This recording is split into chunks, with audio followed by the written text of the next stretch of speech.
Meus caros, a parábola de hoje do econômico infiel e o modo como na parábola ele ajudou os clientes do seu senhor num esquema de fraude para ter favores depois quando fosse demitido, e o conselho que nosso Senhor dá de que usemos bem o dinheiro deste mundo para conseguir méritos para o céu,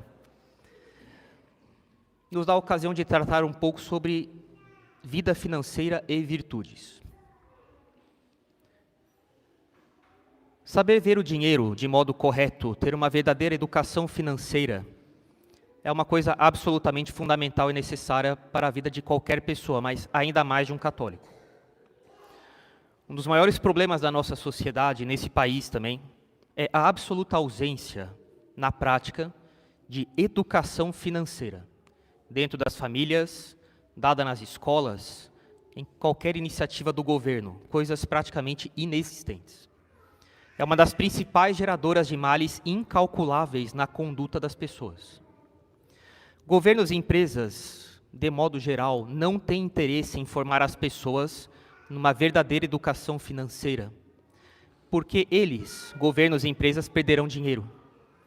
Ensinarão as pessoas a se controlar, a pensar, a usar com responsabilidade dos recursos que têm, a se mortificar.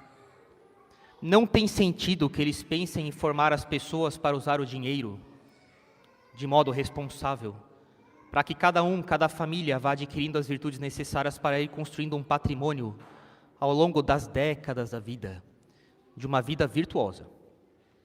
O governo quer que você dependa de programas assistencialistas, para ter que votar neles depois, mais uma vez, enquanto você fica dependente deles. E a maioria das empresas quer estimular os seus clientes a que comprem sempre mais, criando necessidades que não precisam ter e alimentando essas necessidades. Educação financeira aqui é compreendido como o resultado de ideias corretas. É, antes de tudo, um modo de ver as coisas a partir de princípios verdadeiros. Ideias corretas somadas a virtudes, usadas na prática. Não é uma questão de enriquecer, é uma questão de virtudes, de se sacrificar, de dar ao dinheiro o valor justo que ele merece, isso é, vê-lo como um meio e não como um fim. De ver como o mundo e as coisas que temos à nossa disposição devem ser vistos de modo correto e de como usar esses meios. Não é só uma questão de dinheiro, é do uso virtuoso de tudo. Do meu tempo, da minha família, da minha inteligência, dos meus amigos, minhas relações com Deus. Não é uma questão de conseguir fazer com que eu seja capaz de ganhar o máximo de dinheiro possível na minha vida, de tornar a minha vida maximamente eficaz na aquisição do máximo valor que ela foi capaz de produzir. Não. Educação financeira aqui é compreendido como o resultado de valores morais e religiosos e de virtudes. O acúmulo de riqueza, a construção de um patrimônio é resultado de disciplina, de reflexão, de paciência, de estudo, de análises, de conselhos pedidos, portanto de prudência, combate aos seus pecados e aos seus vícios pessoais. Poderia aqui dar exemplos, mas ultrapassaria o tempo do sermão, de como cada um dos sete vícios capitais destroem e levam à ruína o patrimônio de alguém, ou impedem alguém de construir um patrimônio. É muito difícil, para não dizer impossível, ter uma vida financeira bem encaminhada, seja na simplicidade, seja realmente com muito dinheiro, se a única coisa que as pessoas fazem é colecionar e sofisticar os próprios vícios delas. Soberba, inveja, gula, preguiça, luxúria, avareza, ira. Compreender a relação entre pobreza e vícios é muito simples. Basta fazer um pequeno experimento mental aqui. Vamos imaginar um experimento no qual ocorre um confisco universal e generalizado das riquezas das pessoas do mundo inteiro. E uma redistribuição de riquezas no planeta, de maneira igual, uma redistribuição em valores iguais para todas as pessoas do planeta. Imaginem que ocorra Só por imaginação, hein, pessoal? A criação de um governo mundial e que por uma tragédia esse governo, só por imaginação, tenha uma base de políticos populistas e uma legião de técnicos burocratas soberbos que sofrem de megalomania, de transtorno de personalidade com delírio de poder e onipotência. Só imaginem. Tá? Imaginem que essas pessoas resolvem promover uma espécie de justiça social global. E para isso, eles realizam uma espécie de confisco universal de dinheiro e bens de valor de todas as pessoas do planeta. Eles convencem as pessoas de que isso é muito bom, é para um bem maior. Então a maioria apoia esse confisco universal para uma distribuição igualitária das riquezas para cada pessoa do planeta. E assim todos recomeçariam iguais. Agora vamos responder a seguinte pergunta: como estaria essa sociedade mundial alguns anos depois que isso fosse feito? Depois desse experimento megalomaníaco e injusto, de redistribuição forçada de todas as riquezas do mundo? Basta responder com base na lógica e no bom senso da razão. Como as pessoas manteriam seus vícios e suas virtudes individuais, porque esse governo não trabalhou a virtude nas pessoas? Depois de alguns anos de experimento, boa parte dos que eram ricos, ainda antes do experimento, voltariam a ser ricos. E uma boa parte das pessoas que eram pobres, ainda antes dessa experiência, voltariam para a pobreza. As exceções seriam muito raras. De forma natural, as diferenças voltariam a existir, pois as pessoas cultivam diferentes virtudes e vícios na vida que possuem. E o resultado disso é uma consequência na vida financeira delas. A maior de todas as mentiras no mundo da política e da economia é iludir as pessoas de que justiça social tem relação com redistribuição de bens. Redistribuir coisas, bens e dinheiro. Isso aqui é uma mentira. É iludir as pessoas. Justiça social real é, dentre outras coisas, porque esmola também conta na justiça social, é verdade.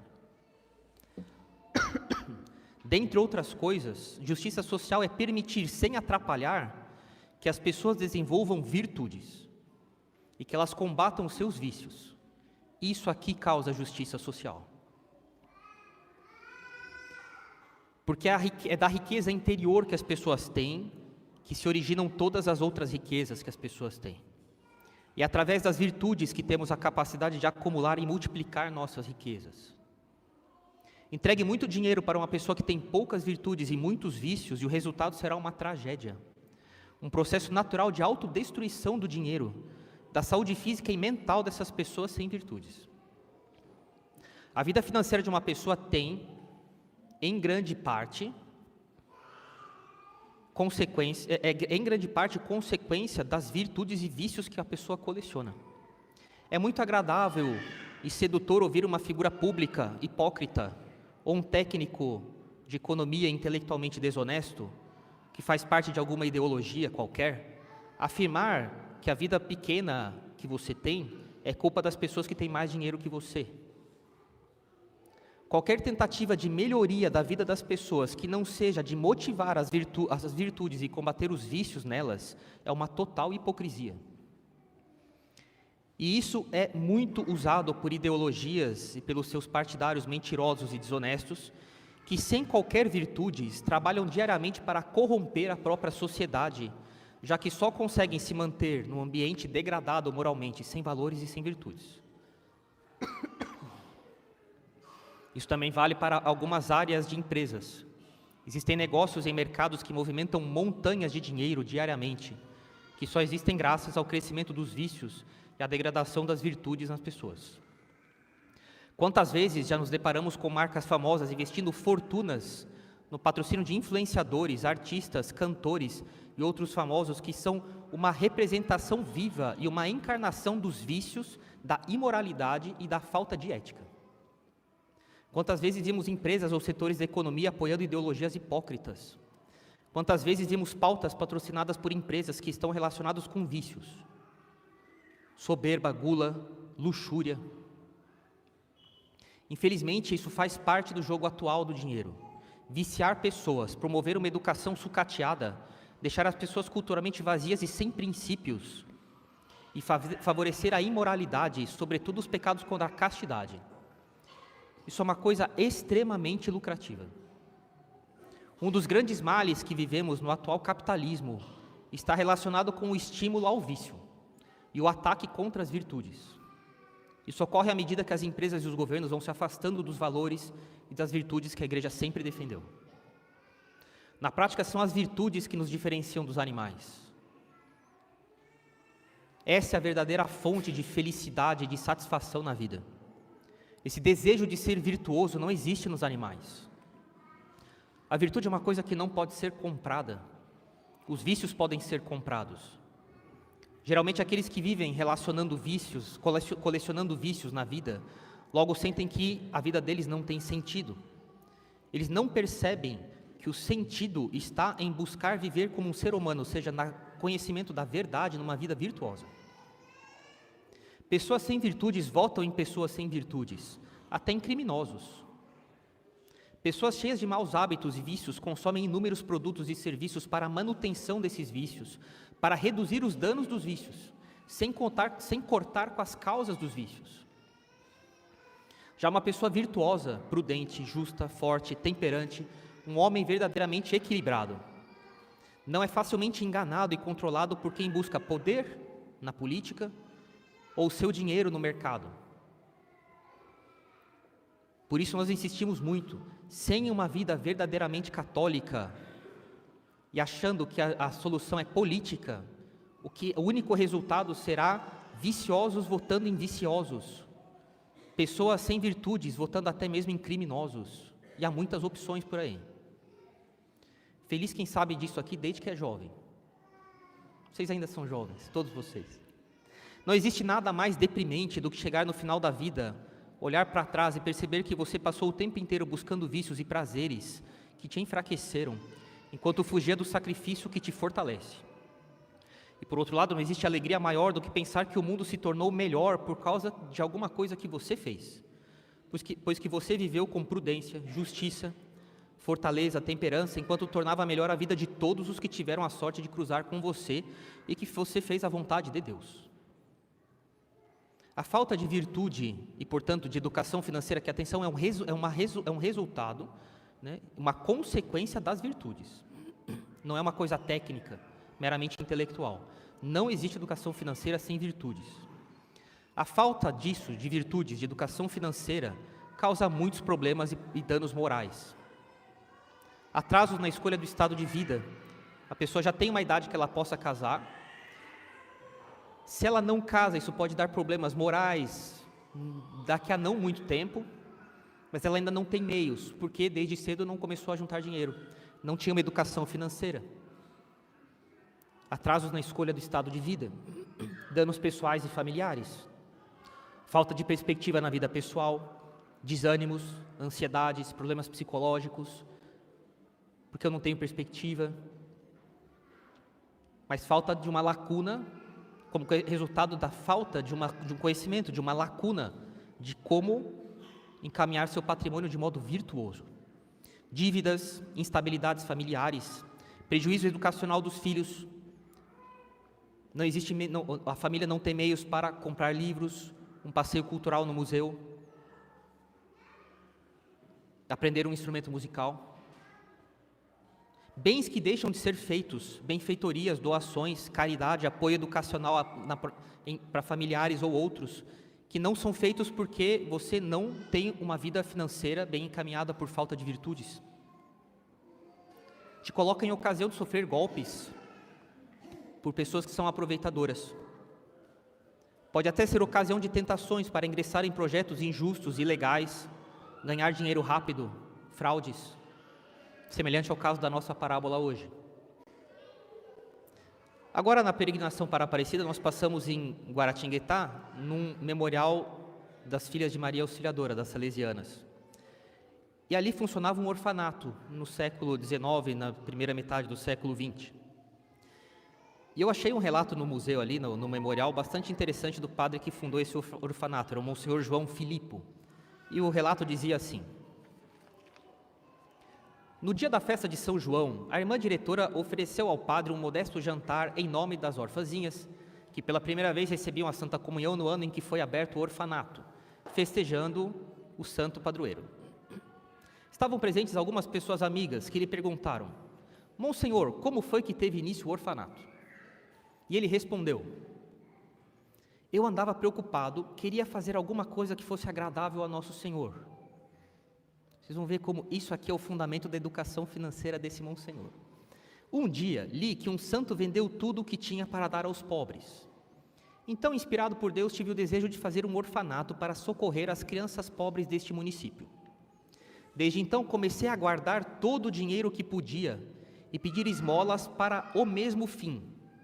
E assim que conseguia uma importância somada, enviava a um amigo que morava no Rio de Janeiro para comprar apólices, investimentos. Fiz esse trabalho durante alguns anos. Mais tarde, quando já tinha diversas apólices, com o rendimento das mesmas, comprava outras, ele reinvestia o dinheiro, até chegar a uma soma que pudesse dar começo às obras do orfanato. Isso é educação financeira. Mas porque ele tinha virtudes, queria fazer alguma coisa agradável a Deus. E ele se sacrificou por isso, e fez o bem para os outros. Isso é educação financeira. Diferente do nosso econômico infiel, que fraudou o Senhor dele para benefício pessoal. Dessa forma, com o favor de Deus e do puríssimo coração de Maria, com muito trabalho e sacrifício, conseguimos amparar nesta casa as pobrezinhas, onde receberam pão material e espiritual. Quando as obras estavam no meio, foi preciso parar por falta de recursos. Um dia, visitando o trabalho feito, eis que eu encontrei um pé de trigo que nascia no meio da construção. Uma linda espiga, que tinha nascido ali sozinha, porque ninguém plantaria trigo ali. Então tomei aquilo como um sinal da providência, uma prova de que o puríssimo coração de Maria nunca deixaria faltar pão para o corpo, nem para as almas dessas orfanzinhas. Isso aqui é o resumo da educação financeira que eu trato nesse sermão. Pois bem, o fato é que depois dos pecados contra a castidade, as questões de dinheiro são as mais delicadas de tratar com as pessoas, porque envolvem muitos aspectos morais da vida de alguém. E porque o dinheiro desperta muita inveja, muita cobiça em pessoas que não têm juízo nenhum e que têm ideias erradas sobre dinheiro e sobre a vida em geral. Que sabem que você tem dinheiro, vocês já podem imaginar as coisas que podem passar pela cabeça delas e o que elas são capazes de fazer. Educação financeira é um modo correto de ver as coisas, de ver o dinheiro, de como ganhar dinheiro. Com calma, com tempo, com sacrifícios, com disciplina, com estudo, pedindo conselhos, controlando sua imaginação, não criando necessidades que você não precisa ter, tendo realismo, cautela, prevenções. Bem, isso daqui não é um sermão de conselho de investimentos, mas diversificação da sua carteira, cuidado com golpes, ser simples, não se aventurar em coisas incertas se você não pode, e atenção mesmo aos golpes. Gostaria de lembrar, bem, quem já tem uma certa idade, isso inclui eu aqui, vocês vão lembrar que havia uma época nesse país que havia com frequência, fazia parte da nossa paisagem social, você ser sequestrado para tirar dinheiro no caixa eletrônico. Toda vez que ia no caixa eletrônico, você tomava cuidado para não ser sequestrado. Isso acabou. Isso acabou. Isso não acontece mais. É muito simples. Se eu sou um bandido, por que eu vou me aventurar, levar um tiro da polícia e a ser preso com um trabalho enorme para sequestrar alguém, se posso em casa usar isso daqui? Eu tenho 50 desses na minha frente e eu mando um e-mail para alguém assim: Receita Federal, seu CPF foi bloqueado, clique aqui para desbloqueá-lo. Pronto, mais uma pessoa desavisada que teve todos os seus dados e bens roubados, sem nenhum trabalho muito maior que isso por parte do bandido, sem precisar levar tiros, sem polícia atrás de você. Então tem que tomar muito cuidado, porque esse pessoal tem realmente muita malandragem, e tem cada coisa que parece realmente muito séria, e é golpe, né? E assim como a pessoa na pré-história tinha que saber caçar, mas também tinha que saber guardar, se não perdia o que caçou e morria de fome, você tem que saber juntar, mas também tem que saber se proteger, porque senão você perde tudo. E hoje em dia é mais complexo do que guardar carne na despensa, certo? Começar cedo, com muita cautela mesmo, evitando de se colocar em frias. Hoje em dia isso aqui é uma questão de sobrevivência, você pode perder anos de economias de uma família, sacrifícios enormes. Pessoas que dependem de você podem passar muitos apuros por falta de prudência e de cautela. Começar cedo, aprender a lidar com dinheiro cedo, assim como você começa a ensinar seus filhos a beber em casa. Não sei, depende de cada caso, 13, 14 anos, com os pais primeiro, para não fazer bobagem quando sair de casa. Foi assim lá em casa, foi assim. Também com dinheiro, os pais devem ensinar os filhos a mexer com dinheiro desde cedo, bem antes dos 13, 14 anos até, para encaminhar a vida adulta já. De que ter seu patrimônio é algo que você faz ao longo dos anos, durante décadas. De que dinheiro rápido é um problema, até mesmo moral, muitas vezes. Ter noção que depois de um bom tempo formando o seu patrimônio, 10 anos, de que ter 100 mil reais pode parecer bastante, de fato dá para começar uma vida com bastante tranquilidade, mas você pode perder isso daqui em 10 dias. Se você ficar doente e não tiver plano de saúde, em 10 dias, uma UTI custa 10 mil reais por dia, talvez seja até mais hoje. Em 10 dias você perdeu seus 100 mil reais economizados em 10 anos. De que é bastante coisa, e não é. É e não é. Ter responsabilidade, uma visão correta das coisas, do seu tempo, de quanto vale um jantar fora, por exemplo. Você vai calcular, vai falar, eu preciso trabalhar 16 horas para conseguir jantar fora de casa por 2 horas, Você vai começar a pensar 2 vezes antes de jantar fora de casa. Quando tem filho, então, se contentar com o suficiente, o que é necessário para viver com uma certa previsão de futuro, pagar o dízimo e dar esmola. Isso é o suficiente. É isso que a gente deve ter em mente. Se vier mais dinheiro, ok, mas com sabedoria. De que o dinheiro é um meio, não é um fim. Não é um sonho a ser realizado, é um instrumento para fazer o bem. De que um dia pode acontecer alguma coisa e você perder tudo ou grande parte do que você tem. Se perder, você vai se organizar para juntar de novo. Isso não é um problema. É mais uma questão de disciplina e de virtudes do que de ganhar muito. Há pessoas que ganham muito e porque não têm virtudes, elas têm muitas dívidas e acabam não tendo dinheiro nem para elas nem para os outros para fazer o bem. É uma questão de subordinar tudo isso para fazer o bem, de salvar a minha alma e de salvar a alma das pessoas que estão à minha volta, porque nossos princípios são os princípios do Sermão da Montanha, e nunca se esqueçam disso: buscar primeiro o reino dos céus e tudo mais vos será acrescentado. Em nome do Pai, do Filho e do Espírito Santo. Amém.